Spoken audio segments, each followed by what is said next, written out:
está viendo el día de hoy, bienvenidos. En esta oportunidad vamos a tener una buena conversación, un breve debate, una breve charla amena con este excelente grupo de panelistas que nos van a hablar acerca de la violencia y agresiones en los medios de comunicación. En este caso contamos, como se los mencioné anteriormente, con un excelente grupo, expertos que nos van a explicar sobre las teorías del tema antes ya mencionado.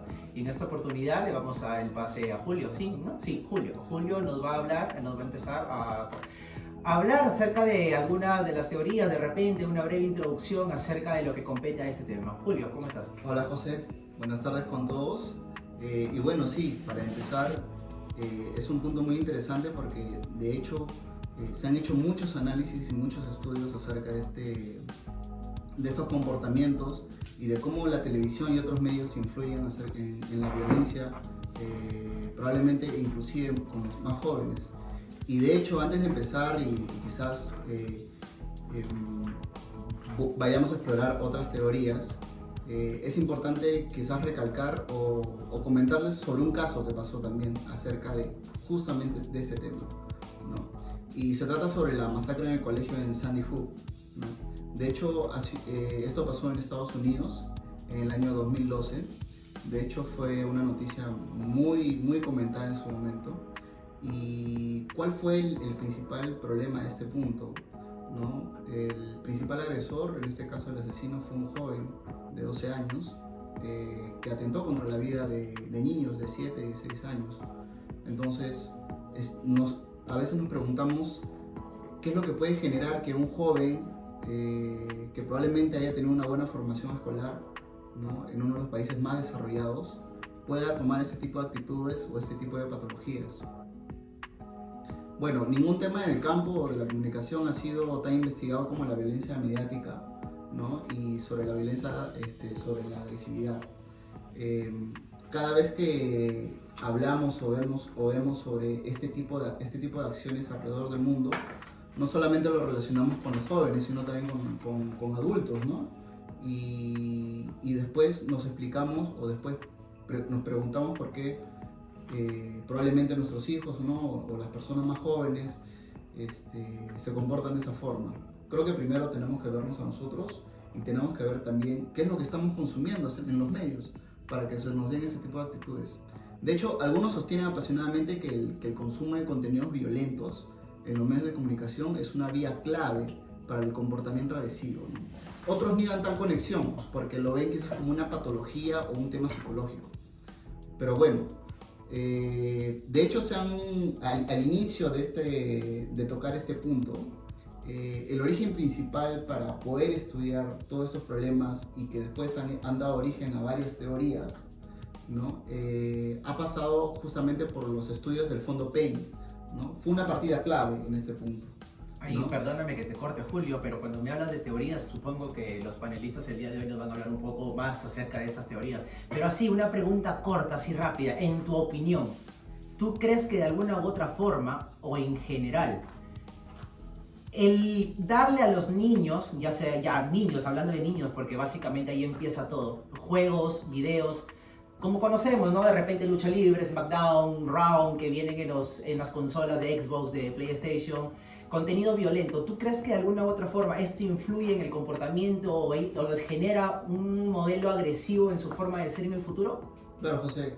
De hecho, es interesante tu pregunta porque justamente este tipo de estudios dan origen a este tipo de cosas, ¿no? Ahora quizás con los medios y estamos abarcados por el tema de internet, el tema de los videojuegos y la tecnología, hace que nosotros nos preguntemos en nuestra época, en esta época, si este tipo de material donde se consume mucha violencia, ¿no?, influye en el carácter de los pequeños. Pero justamente eso hablaba el Fondo Payne en los años 33 y 35 con dos estudios que hicieron. En este caso no tuvimos videojuegos en esa época, no tuvimos tampoco películas muy violentas y series, y tampoco compartíamos quizás otros tipos de comunicación. En esos tiempos el estudio se basó en básicamente películas en un cine, ¿no? Y la principal característica de estos dos estudios, que son totalmente distintos, abarcaban de que las personas sentían cierta estimulación a los contenidos violentos, ¿no? Como quizás ahora, quizás en la actualidad lo podemos comparar con que un niño o un joven pueda adquirir un videojuego que tenga un contenido violento y agresivo. Es básicamente lo mismo, solo que cambiamos de épocas. Exactamente. ¿No? Entonces, es interesante el punto que tocas porque gracias a estos estudios, ¿no?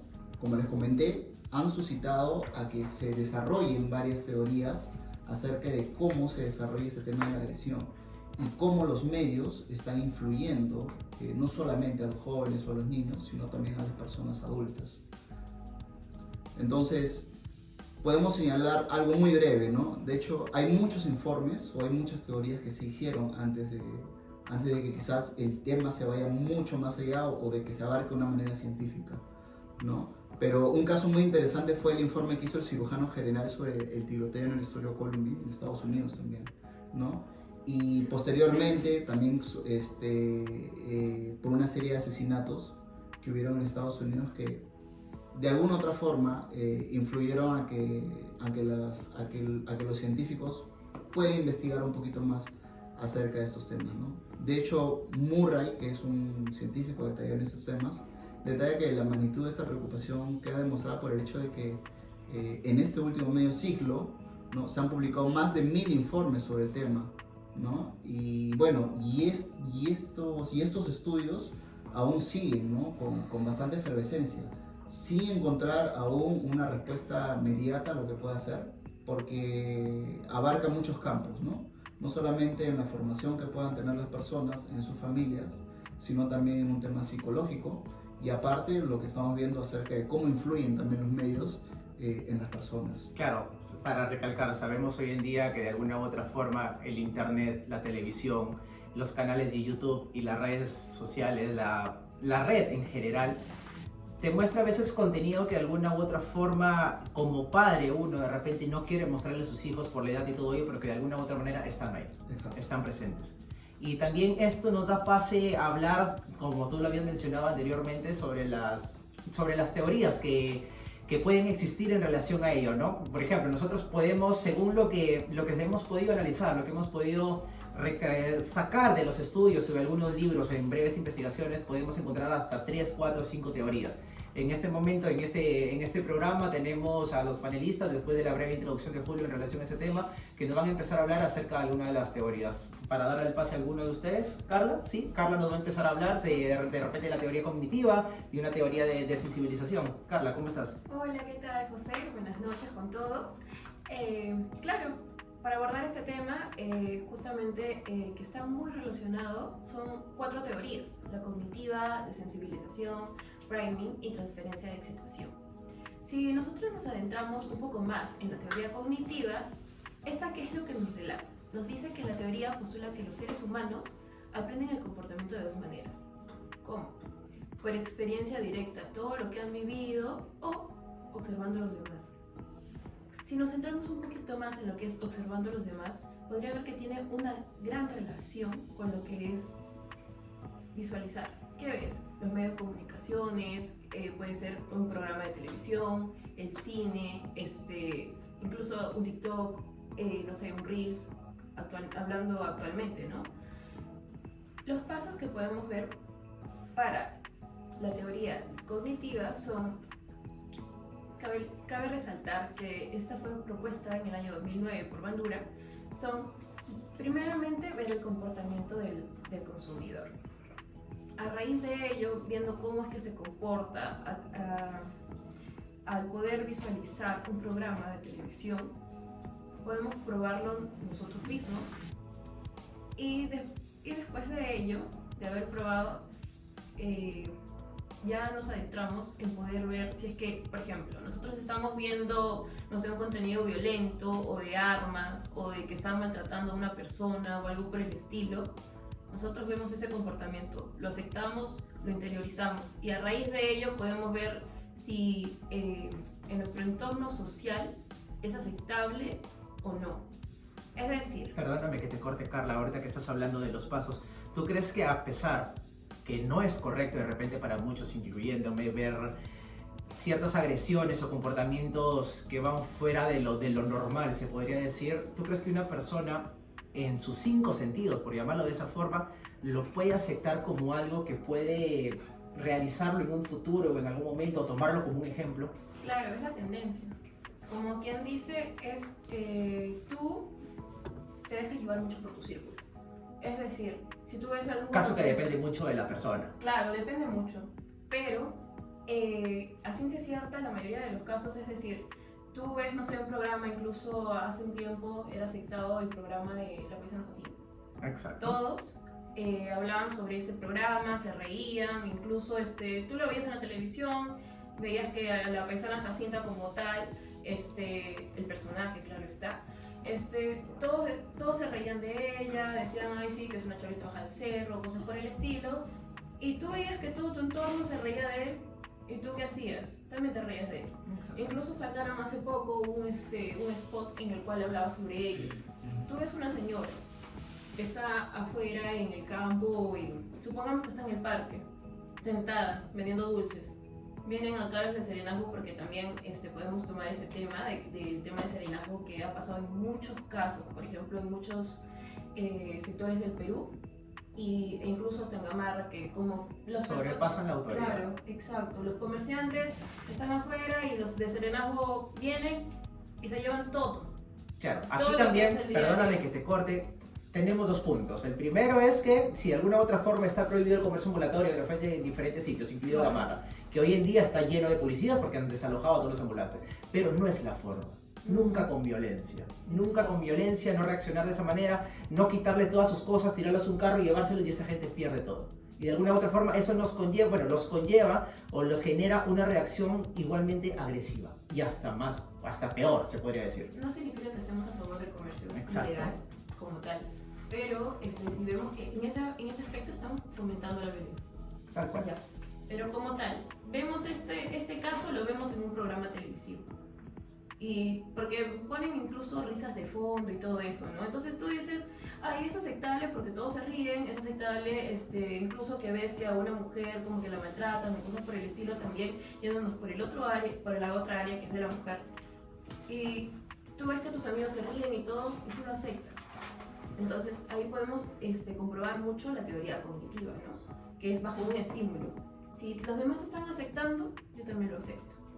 Porque no, incluso, como tú dices, pueden haber casos en los que dicen, oye, no, ¿qué está pasando? ¿Por qué te estás burlando de esto? Cosas así.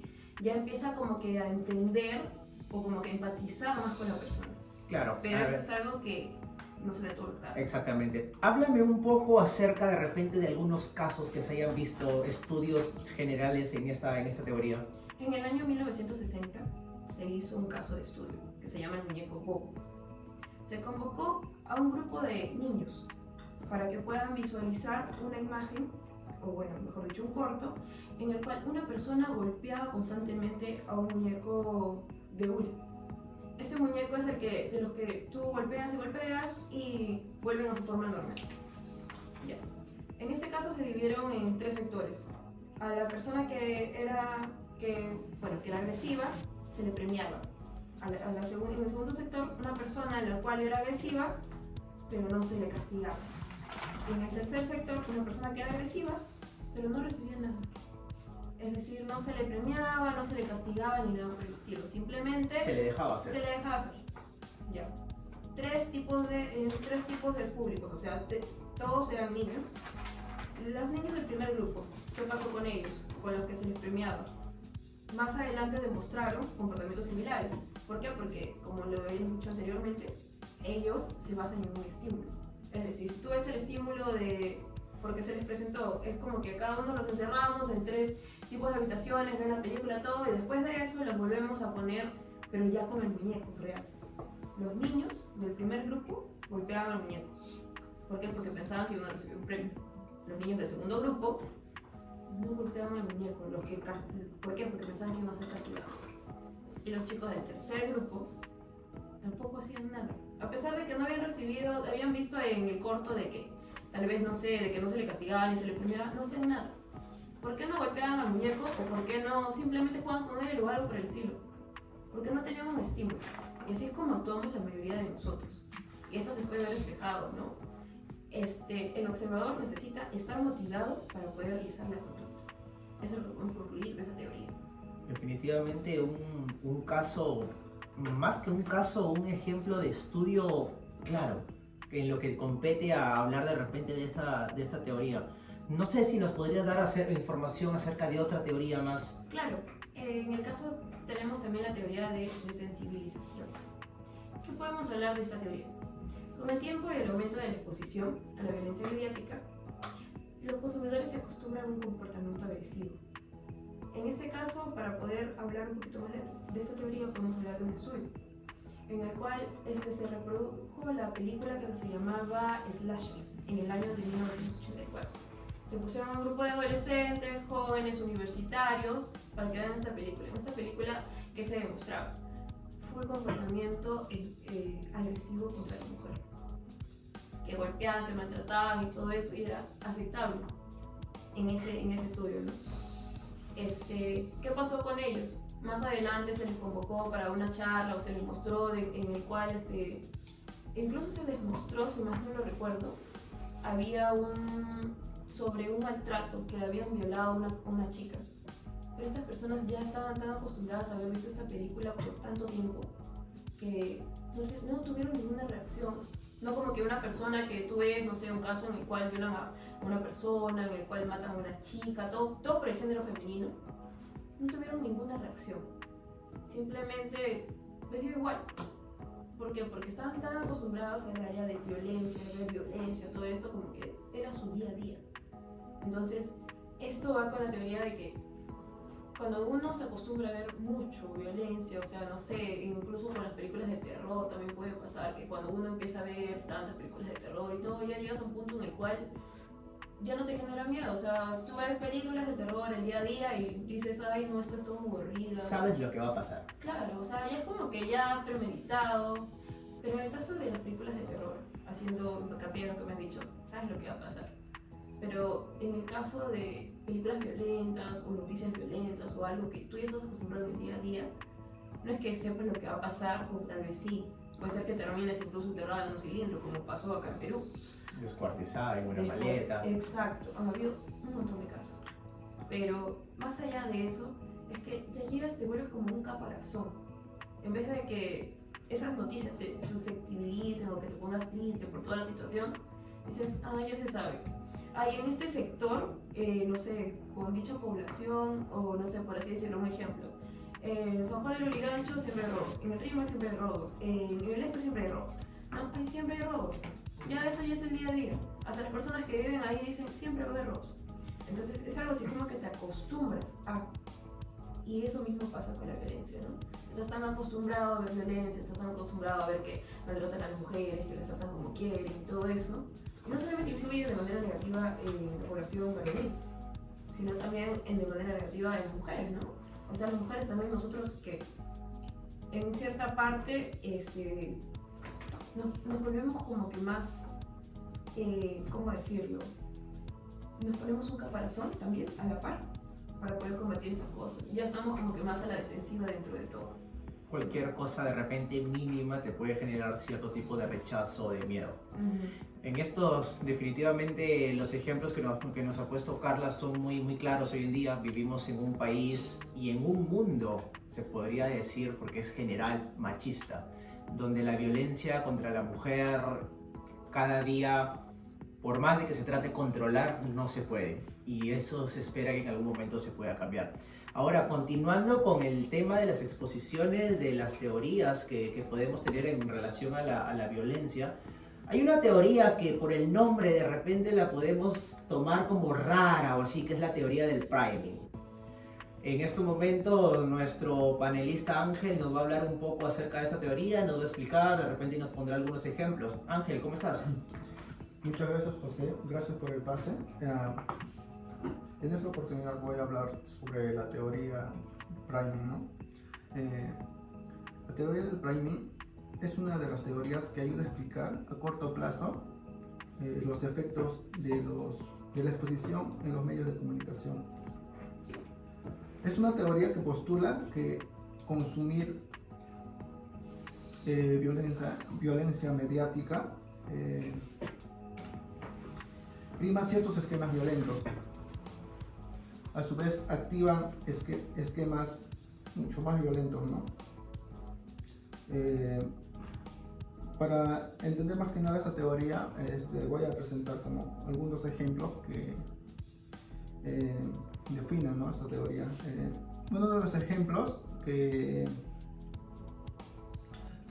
les puedo mostrar, les puedo explicar, es que en un estudio pusieron a un grupo de jóvenes o adolescentes que vieron la película Karate Kid, ¿no?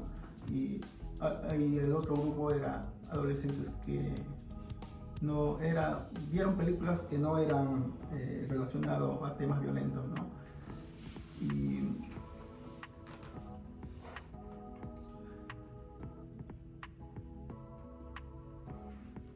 O sea, sí, a ver, si bien es cierto, de repente la teoría del priming nos mete o nos lleva a un mundo más mediático, por decirlo así, ¿no? Es básicamente copiamos el ejemplo de lo que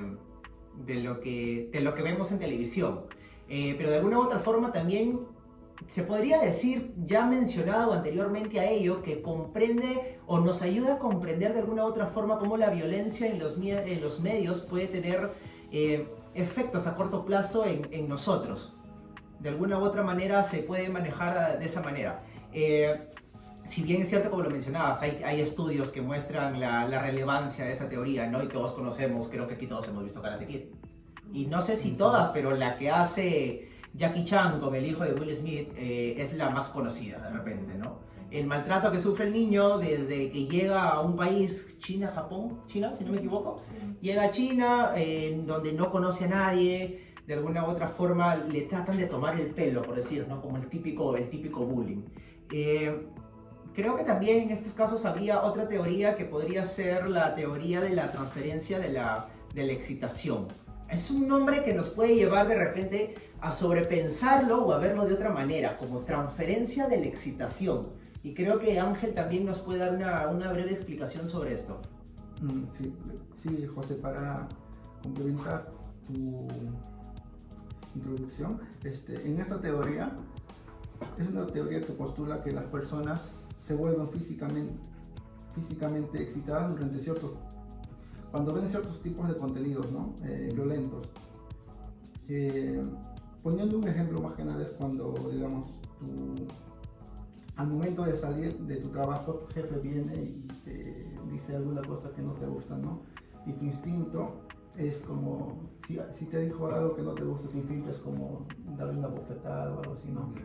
Sí, tu reacción puede ser violenta, ¿no? Esta teoría más que nada explica este tipo de comportamientos, ¿no? Claro, o sea, hablar también, como el nombre lo describe, ¿no? Transferencia a la excitación. De repente lo podemos tomar como que excitación, lo vemos lo más rápido, algo sexual.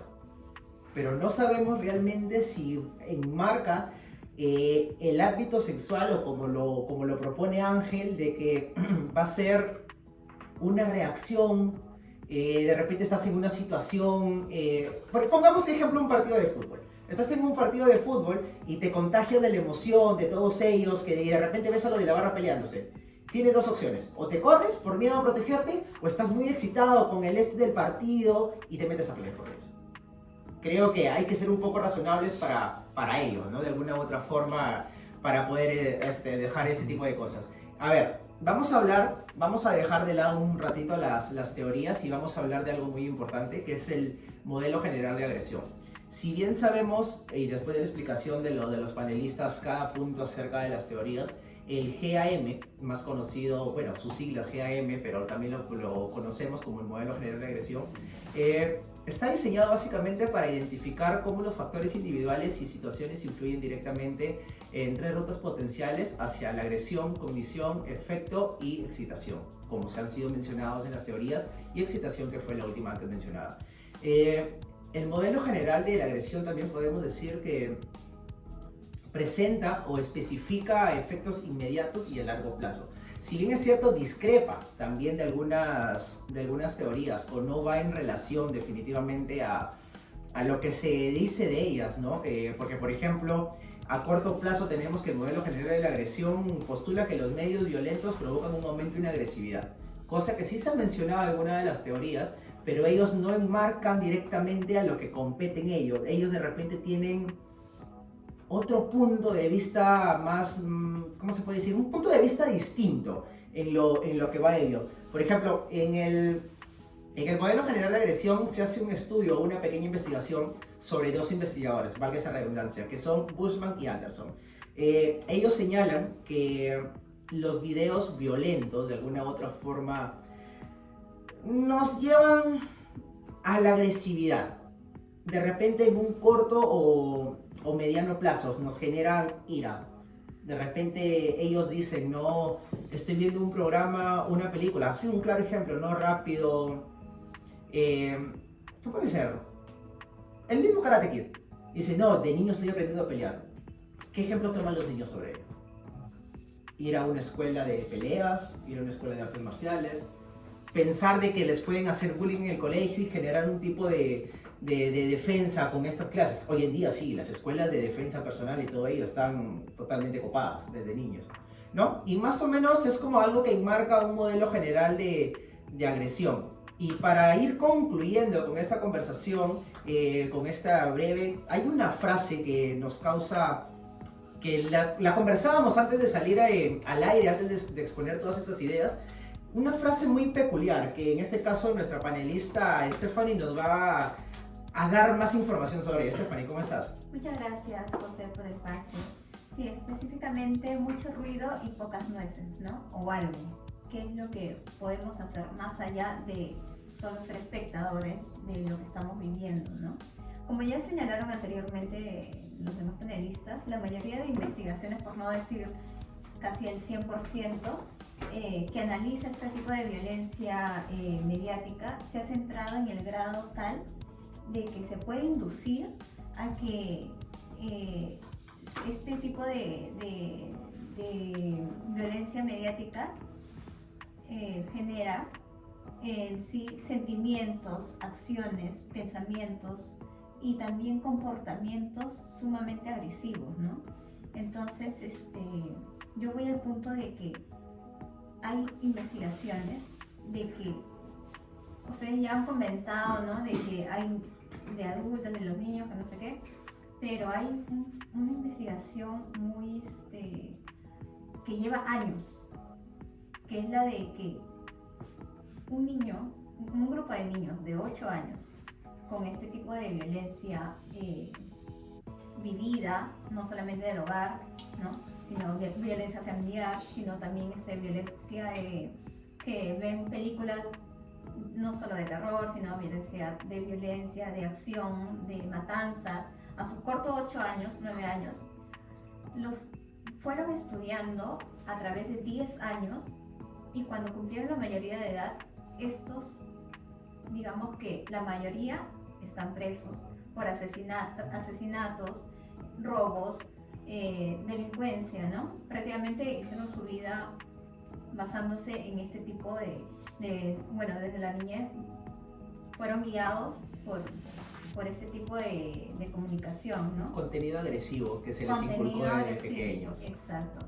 Y exactamente estos niños no tenían control parental, ¿no? Entonces, ahí hay un punto en que nosotros también tenemos que ver cómo afecta a nuestros familiares, digamos, ¿no? Digamos que yo, por ejemplo, tengo sobrinos de la corta edad de 6, 8 años y veo que en sus casas sus papás les dan el celular, como de repente ustedes también los pueden tener ese caso, les dan el celular como para que no molesten, ¿no? La típica que se ve hoy en día. Lo sientas a comer con el teléfono. Con el teléfono. No hace caso. ¿Qué quiere? El celular.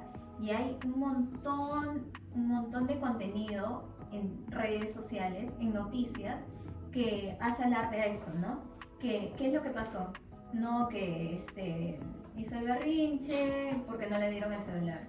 ¿Qué es lo que pasó en el centro comercial? No, se tiró porque no le dieron el celular para que coma, que no sé qué.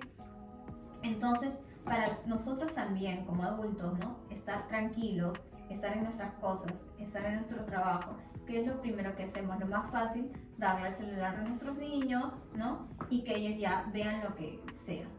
Y esto también como que se han salido ya de control, porque en sí vemos que ya están es tan cotidiano, ¿no? El hecho de que tú vas no sé, a la tienda y ves unos peluches con sangre que son coleccionables, ¿no?